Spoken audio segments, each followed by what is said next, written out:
Hello, today we will see process of MBO. That means steps in MBO.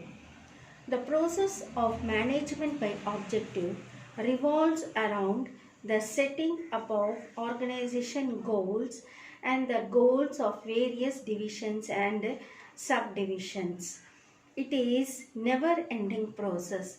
The continuous nature of the process of MBO not only ensures sustained concentrations of efforts towards organization objective but also helps in modifying objectives to suit the changed situations. So now we will see what are the steps in the process of MBOs. First one is defining organization objectives. Second, goals of each section. Third, fixing key result area. Fourth one is setting subordinates objectives. Fifth one is matching resource with objectives. Sixth one is periodical review meeting activities. Seventh step is appraisal of activities, and the last step is reappraisal of objectives. So now we will see one by one what and all these steps are doing. So a process of management by objective. The MBO process is characterized by the balance of objectives of the organization and individual. The process of MBO is explained below. First one is defining organization objectives.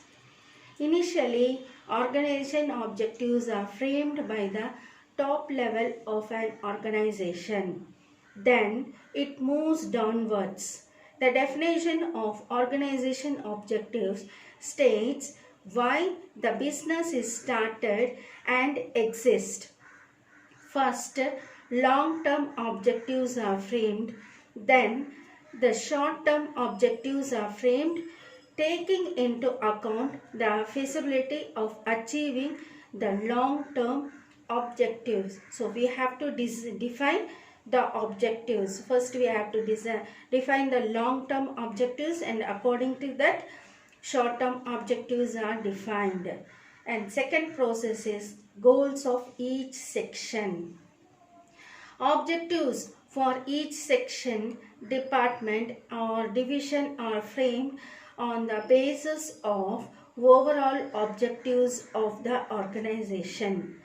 Period within which these objectives should be achieved is also fixed.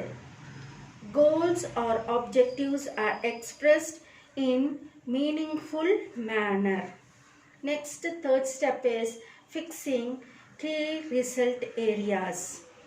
Key result areas, that means KRA in short term, are fixed on the basis of organization objective premises.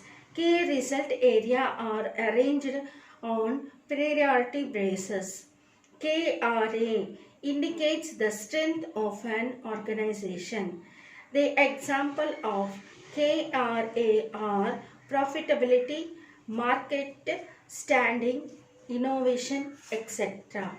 Next, fourth step is setting subordinate objectives or targets. The objectives of each subordinates or individual are fixed. It is preferable to fix the objectives at the lower level in the quantitative units.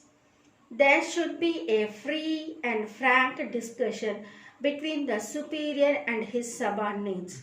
The subordinates are induced to set standard themselves by giving an opportunity. If subordinates are allowed to do so, they may set high standards and the chance of their accomplishment are higher. In this way, the objectives or targets of the subordinates are fixed. Next, fifth one is matching resource with objectives. The objectives are framed on the basis of availability of resources. Resources means nothing but personal. It may be a human resource or raw material or whatever it may be. If certain resources are not adequate available, the objectives of an organization are changed accordingly. So there is a need for matching resource with objectives. Next, the availability of resource should be properly allocated and utilized. Next step, next process is periodical review meeting. The superior and the subordinate should hold meeting periodically in which they discuss the progress in the accomplishment of the objective.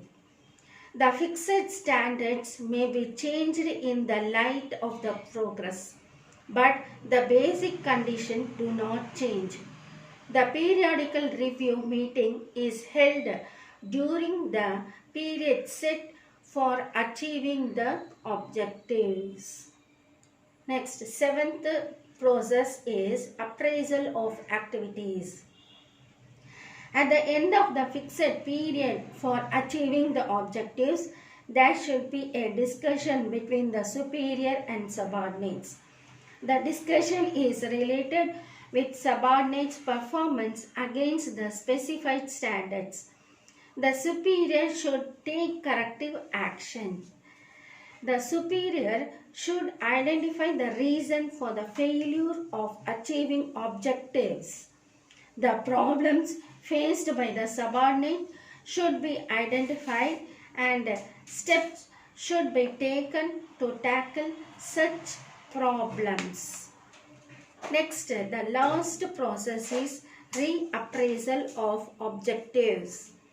An organization is a part of the dynamic world. There are a lot of changes within the short period. The survival and the growth of a modern business organization largely depends upon putting up with the changing conditions. So, the top management executive should review the organization objectives to frame the objectives according to the changing situation. So, these and all are the process of MBO. I hope you could have understood the process of MBO. Thank you.